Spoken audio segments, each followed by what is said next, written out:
I want him to be homeless and eat garbage from a garbage can. Maybe then he'll learn. This is what a family member said to me about her 19-year-old heroin-addicted nephew. I cannot imagine a situation where I would wish upon another human being the very humiliating experience of being homeless or eating garbage to survive. Hearing this disgusted me, and it should disgust you too. Would we wish this upon someone with schizophrenia or OCD or a bipolar disorder? Could we consider this a form of treatment?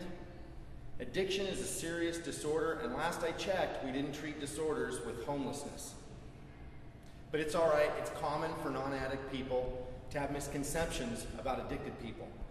Non-addicts often believe addiction is a choice, a symptom or a byproduct of a weak character, that they simply love to do drugs, which is why they don't stop. Most people believe if they truly and sincerely wanted to, that they'd be able to just quit like that. Let's consider that lifestyle choice of an addict. They wake up each morning in pain and in need of drugs. Scam, connive, convince, persuade, cheat, steal, get money or tradable items for drugs. Contact their dealer, wait for a call back if they're lucky, because dealers never actually answer the phone when you need them. Schedule to meet when, as soon as possible, because you're in need, you're in pain, as soon as possible. Wait at the corner store for 1 to 3 hours after the arranged time, in pain, waiting for a dope dealer to arrive because they are notoriously late. Get dope and then finally immediately use dope. And finally feel good for about an hour. 1 hour later, use more.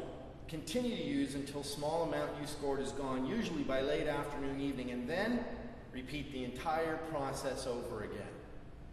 Now throw in the extras. Family members hating you, crying, agony, suffering, self-loathing, regret, shame, poverty, feeling like a total screw-up. Addiction a choice? Who the hell would choose this life? Addiction is not a choice, it is a compulsion. I didn't become an addict, I was born this way. To the person with an addictive disorder, the idea, concept, and thought of using drugs overwhelms their reason, logic, and intellect. We all experience this in our lives, doing things we know are bad for us, knowing we shouldn't, but doing them anyway. But for the addict, when drugs are involved, the subconscious force that overwhelms logic and reason is at the magnitude of the survival mechanism. It activates the primal mind, the pressure exerted from the subconscious mind to pursue the pleasure of drugs. Activates the survival mechanisms, inflating the desire to a need and the need to a compulsion, making them feel as though the idea of death is preferable to the idea of not using. Until they can learn the very complex rules and principles that govern their addiction, it is no more a choice than breathing is. It is compulsory. However, once they do learn the principles involved, they can manage this disorder. There may not be a cure for it, but it is, like all disorders, manageable with the right understanding. This management is lifelong. Like diabetes is a lifelong condition. If a diabetic takes their insulin and watches their diet, they can have access to everything that everybody else does and live a normal life.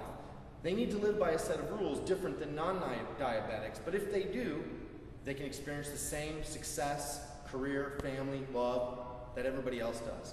Like diabetes or OCD, addicts need to learn to live by unique rules in order to thrive in life. Getting clean is not a singular event. Nowhere in life are we expected to become an expert instantly. A college degree takes 4 years. It takes time and dedication to become a top athlete, and it takes years to rise to the top of a career. It is the same with sobriety. It takes time to get it right and truly be good at it. At some point, an addict might need help. And one source of support is the AA or NA groups, the 12 steps. Like anything, there's good and bad to this organization. Let's take a look at some of the pros and cons and see if we can learn something to get more out of the 12-step experience.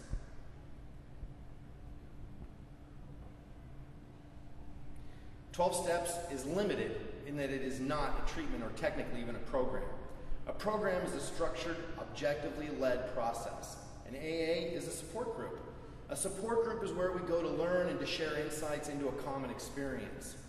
A support group is not a program. It is especially limited in the initial stages of abstinence.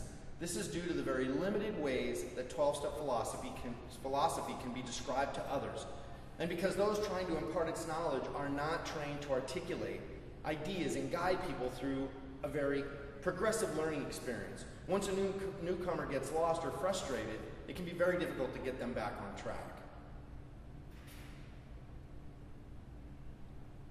They have sponsors. A sponsor is someone who takes on the role of mentor to a newcomer. While well-intentioned, these individuals are not trained to be objective and often can have personal issues, family problems, personality problems, unstable home life, or relationship issues. And since AA only asks them to have 6 months sobriety, they are nowhere near ready to take on the very delicate role of guiding a newcomer through a dangerous and turbulent experience of sobriety. 12 steps can seem antiquated. Going on near 100 years, AA and NA and other 12-step groups can seem out of date, and it can be challenging, especially for young people, to resonate with their philosophy.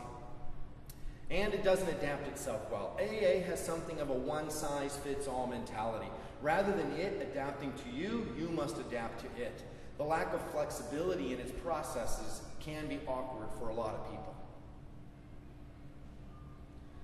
It can often get a little cult-like too. When a group of people spend a lot of time together, they begin to create something of a microcosm and live like in a bubble. They have their own slogans and cliches, and eventually they can become very closed off to other ideas. This cult-like criticism is a very common reason for addicts to reject the fellowship. One slogan they have is to take what you need and leave the rest.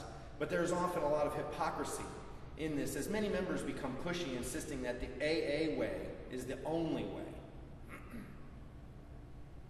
Okay, enough bashing, right? Let's go ahead and give them some praise. Those were the cons. Now let's talk about some of the pros, some of the better aspects of the group. First of all, it's free. What more can you say? This makes it available to everyone and anyone. It's an international group, and that means there's always a meeting taking place somewhere.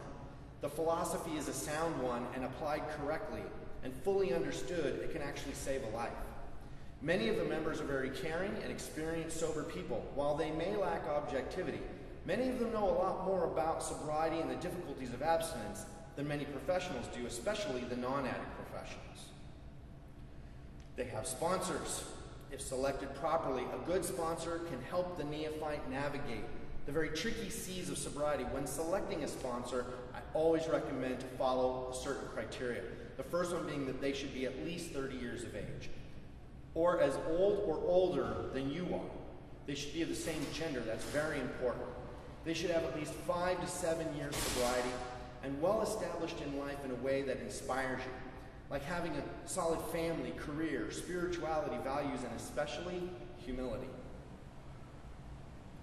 These are just a few brief points about one particular recovery group.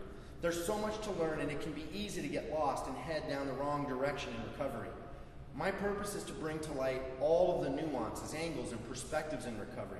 Not to undo what exists, but to force it to take a look at itself and improve. The more you know, the better chance you have and the more possibilities there are. You need to know as much as you can if you or someone you know is struggling through recovery.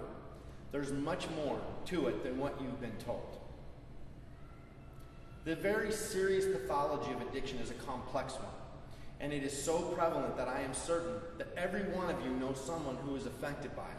Since many of the behaviors associated with addiction are aberrant, it's easy to become almost instinctive, to become judgmental. But keep in mind that with the exception of where it is